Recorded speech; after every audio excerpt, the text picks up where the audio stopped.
Hello friends, आज हम बात करने जा रहे हैं escape room tournament of champions movie के बारे में। ये मूवी बहुत ही ज़्यादा इंटरेस्टिंग होने वाली है, तो वीडियो के एंड तक ज़रूर बने रहिएगा। और अगर आप लोगों को वीडियो और मूवी दोनों पसंद आए तो प्लीज़ चैनल को सब्सक्राइब करके बेल आइकन दबाना मत भूलेगा। दोस्तों, मूवी की स्टार्टिंग में हम जोई और बेन को देखते हैं, जो कि लास्ट मूवी के चैंपियन रह चुके हैं।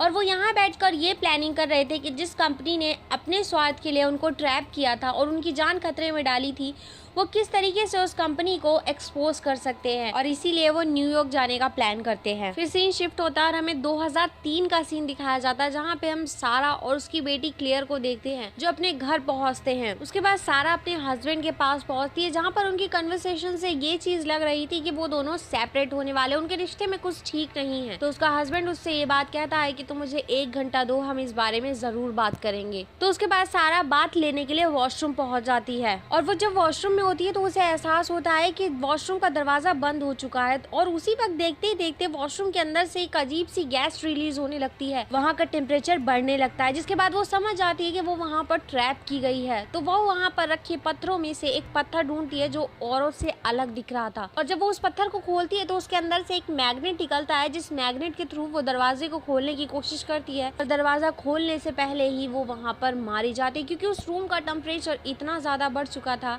कि उसका वहाँ पे बचना नामुमकिन था। फिर हमें प्रेजेंट का सीन दिखाया जाता है, जहाँ पे हम जोए और बेन को देखते हैं, जहाँ पर बेन जोए से ये बात कहता है कि हमें अपनी जिंदगी जीने का एक नया मौका मिला है, तो हमें उसको जीना चाहिए। पर जोए उसकी बात के लिए इनकार कर देती है और ये कहती है कि वो लोग अभी भी लोगों को मार रहे हैं, तो हमें उनको एक्सपोज करना होगा। अगर तुम मेरे साथ नहीं जाना चाहते तो कोई प्रॉब्लम नहीं है, मैं अकेले ही चली जाऊंगी। पर बेन उसको अकेला नहीं छोड़ना चाहता था। वहीं हमें दूसरी तरफ क्लेयर को दिखाया जाता है, जो कि अब बड़ी हो चुकी थी, और उसी वक्त हमें उसके फादर को भी दिखाया जाता है, जो उसके पास आते हैं और उन्होंने उसको एक रूम में कैद किया हुआ था और उससे लोगों को ट्रैप करवाने के डिजाइन तैयार करवा रहे थे। और यहाँ पर एक चीज भी क्लियर होती है कि इस एस्केप गेम का मालिक कोई और नहीं, हेनरी है, जो कि क्लेयर के फादर हैं। उसके बाद हम देखते हैं कि जोए जब प्लेन में एंटर हो रही होती है, तो उस वक्त अचानक से उसको कुछ चीजें अच्छी नहीं लगती, वो डरने लगती है और वो तुरंत वहाँ से भागकर बाहर आ जाती है। बेन समझ जाता है कि वो काफी ज्यादा डर रही है, इसलिए वो अपनी सारी जमा पूंजी लगाकर एक कार खरीदता है और जोए से कहता है हम इस कार से वहाँ तक चलेंगे। उसके बाद वो दोनों न्यूयॉर्क पहुंच जाते हैं, जहाँ पहुंचने के बाद जोए उस कंपनी के बेस तक पहुंचने की कोशिश करती है, पर जब वो वहाँ देखती है तो वहाँ पर पूरी तरीके से वो कंपनी गायब होती है और वो अंदर वहाँ चेक करने के लिए पहुंचती है। हालांकि बेन उसको रोकता है कि तुम अंदर नहीं जाना चाहिए, पर जोए उसकी एक बात नहीं सुनती। इस दौरान वहाँ पर एक आदमी भी मौजूद होता है, जो उनको ये बात कहता है तुम्हें यहाँ नहीं आना चाहिए था, ये जगह तुम्हारे लिए सेफ नहीं है। वो उनसे बात करते करते जोए का एक लॉकेट चुराकर भागने लगता है। जोए और बेन उस आदमी का पीछा करते रहते हैं और काफी देर तक पीछा करते हैं, जिसके बाद वो आदमी ट्रेन में चढ़ता है और बेन और जोए भी उस आदमी का पीछा करते हुए ट्रेन में चढ़ जाते हैं, पर वो आदमी उस ट्रेन से निकल जाता है और बेन और जोए ट्रेन में ही रह जाते हैं। जोए को वहाँ पर कुछ चीजें अजीब लगती है, उसे कुछ सुनाई देता है। हालांकि बेन इन चीजों पर ध्यान नहीं देता और वहाँ पे मौजूद लोग भी इस चीज पर ध्यान नहीं देते। और जोए जब ट्रेन के बाहर देखती है तो वो देखती है कि ट्रेन सेपरेट होने लगी थी, और ये बात सुनकर सभी लोग वहाँ पर डर जाते हैं। उनका डिब्बा ट्रैक से बदल कर एक दूसरी ही जगह पर पहुँच कर रुक जाता है, और यहाँ पर उन सभी को ये कंफर्म हो जाता है कि उनको फिर से वो गेम खेलने के लिए फंसाया गया है। और वो जब सभी लोग बात कर रहे होते हैं तो उस दौरान एक बात क्लियर होती है कि वो सभी इस गेम में एक बार विनर रह चुके हैं। और उसी वक्त देखते हैं कि ट्रेन में एक इलेक्ट्रिसिटी प्लग इन होता है, जिसकी वजह से पूरी ट्रेन में करंट दौड़ने लगता है और वहाँ पर मौजूद सारी इलेक्ट्रिसिटी चीजें डिस्ट्रॉय होने लगती हैं। और उसी वक्त वहाँ पे एक अनाउंसमेंट होती है कि अगर आपको कोई भी अनजान चीज दिखे तो आप उसको इन्फॉर्म करें। तो वो इस चीज से समझ आते हैं कि कहीं ना कहीं इस अनजान चीज में कोई ना कोई क्लू छुपा होगा।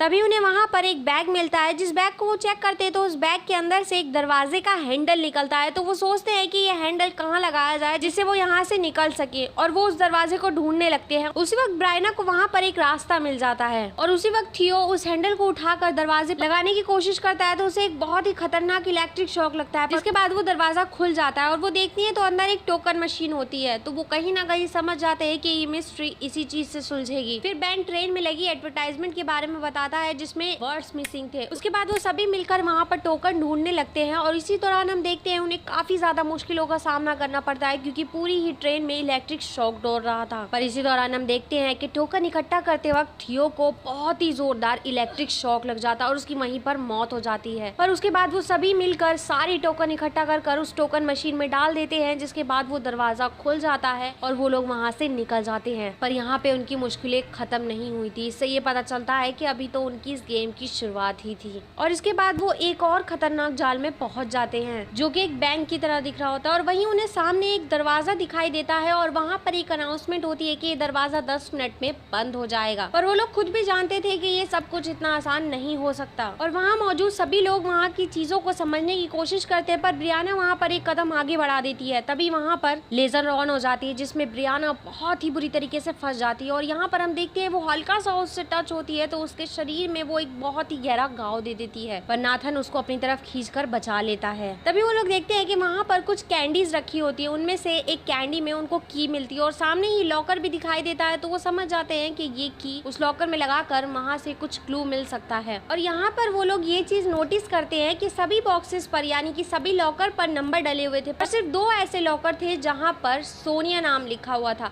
जिसमें से एक लॉकर खोलने पर डायमंड्स निकलते हैं जो कि काफी ज्यादा शार्प थे और वो जोई के हाथ में भी लग जाते हैं। और जब दूसरा लॉकर खोलते हैं तो दूसरे लॉकर में उन्हें ब्लैंक पेपर मिलते हैं। और वहीं दूसरी तरफ नाथन को एक लॉकर दिखाई देता है जिसको एक कोड से खोलना था और वहाँ पे एक क्लू मेंशन था कि उस ब्लैंक पेपर से वो क्लू या वो कोड मिल सकता है। जिसके बाद जोई अपने ब्लड से उस ब्लैंक पेपर पर रब करती है तो उन्हें वहाँ से एक कोड मिलता है।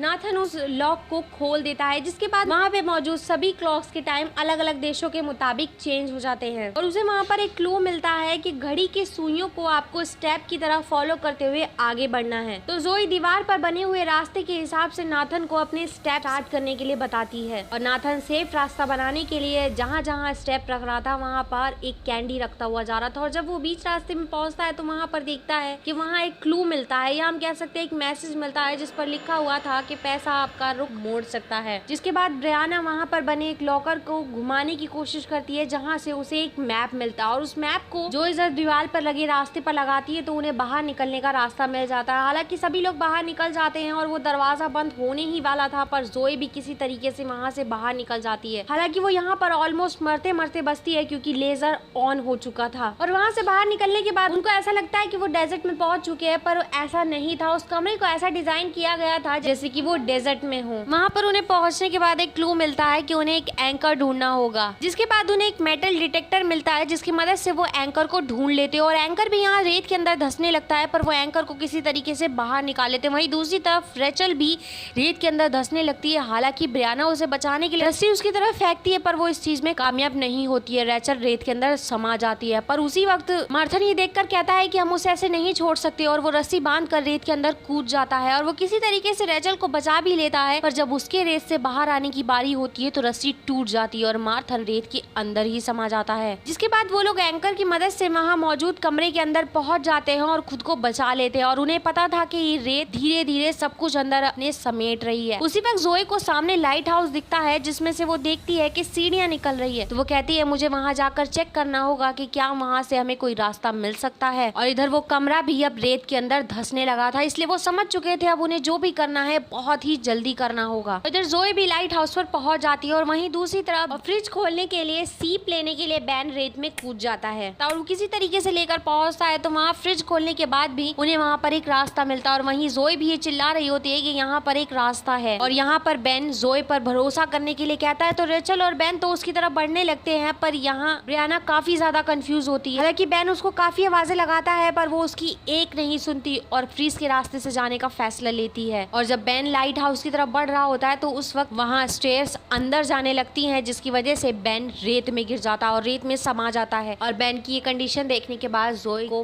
बहुत ही ज्यादा बुरा लगता है। तो यहाँ रेचल जोई को समझाती है कि ऐसे उदास होने से कुछ नहीं होगा और साथ ही साथ उसे एक बात और बताती है कि हम जो लोग ट्रैप में फंसे थे ऐसे थे जिनको किसी भी दर्द का कोई एहसास नहीं होता था, सिर्फ हम उसको महसूस कर सकते थे। वो कहती है हम सिर्फ उसको इमेजिन कर सकते थे। इसके बाद उन्हें गाड़ियों की आवाज सुनाई देती है और उन्हें ऐसा लगता है कि अब वो इस ट्रैप से बाहर निकल चुके हैं। पर उसके बाद जब वो वहाँ से बाहर निकलते हैं तो वो देखते हैं कि सामने से ब्रियाना आ रही है जो उन्हें कहती है कि इस रास्ते को बंद मत होने देना। उसी वक्त रेचल ब्रियाना की गर्दन पर एक निशान देखती है जिसको देखकर वो काफी ज्यादा हैरान हो जाती है कि यहाँ पर क्या हो रहा है। तो बताती है कि यहाँ पर थोड़ी थोड़ी देर में एसिड की बारिश हो रही है। वो सामने एक शटर देखते हैं जिस पर लिखा हुआ था कि हमारी नजर तुम पर ही है। जिसके बाद वो उस शटर को खोलने के लिए चाबी ढूंढने की कोशिश करते हैं तो ब्रियाना ऊपर जाकर चाबी ढूंढ कर लाती है और जब वो शटर खोलते हैं देखते हैं कि वहाँ पर एक शॉप है जो कि लॉक है और देखते ही देखते 1 मिनट के अंदर वहाँ पर फिर से एसिड की बारिश स्टार्ट हो जाती है और उस शॉप में रखे टीवी के एड से वो लोग समझ जाते हैं। जिसके बाद वो कुछ ऐसी चीज ढूंढते हैं जो एसिड से ना गली हो, जिसके बाद उन्हें वहाँ पर एक केचप की बोतल मिलती है जिसमें वो एसिड इकट्ठा कर लेते हैं। तो वो उस एसिड की मदद से ताले को पिघलाकर बूथ के अंदर पहुंच जाते हैं और कॉल उठाने की कोशिश करते हैं पर वहाँ से कोई जवाब नहीं मिलता है और यहाँ पर जोए टैक्सी के पास पहुंचती है ताकि वो टैक्सी का दरवाजा खोल सके। पर उसी वक्त एसिड की बारिश होने लगती है तो रेचल उसे एक अम्ब्रेला दे देती है और उसी वक्त वो ये चीज नोटिस करती है कि तीसरी रिंग के बाद ही वो कॉल अटेंड करनी है और वो उन दोनों को ये चीज बताती है।